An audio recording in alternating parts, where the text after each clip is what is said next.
Aujourd'hui, avec les nouvelles technologies, les frontières entre vie privée et vie professionnelle sont de plus en plus minces. Entre sécurité de l'entreprise et liberté des salariés, quels sont les droits et les devoirs de chacun?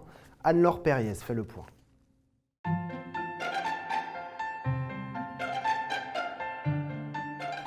Bonjour Anne-Laure Perriès. Bonjour Thibault. Alors comment les employeurs peuvent-ils et doivent-ils respecter la vie privée de leurs salariés en ce qui concerne par exemple les emails et les documents sur les ordinateurs? Alors tous les documents informatiques qui transitent par l'ordinateur de l'entreprise sont accessibles à l'employeur, y compris les emails. La seule exception et qui relève de la vie privée des salariés concerne les documents que le salarié a expressément identifiés comme étant privés ou confidentiels ou personnels.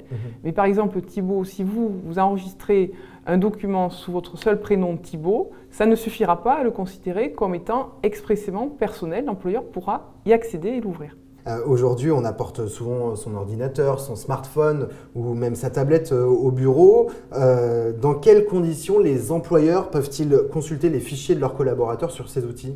Dans la mesure où le salarié utilise ce terminal personnel pour consulter la messagerie professionnelle et les documents professionnels de l'entreprise, l'employeur peut accéder à ces données qui appartiennent à l'entreprise.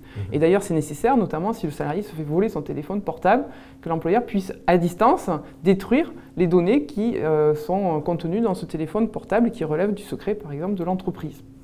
Alors on a vu que donc, ça génère des situations un peu complexes pour les entreprises. Est-ce que vous auriez des conseils à donner sur un éventuel encadrement de ces comportements?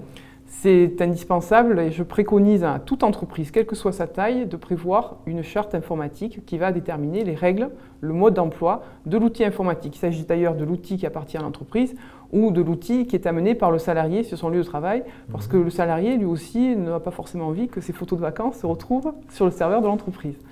Donc il est important dans cette charte informatique de déterminer un certain nombre de règles d'accès aux informations, que ce soit le mot de passe, que ce soit pour l'employeur la possibilité d'accéder aux messages mail du salarié quand il est absent, etc. etc.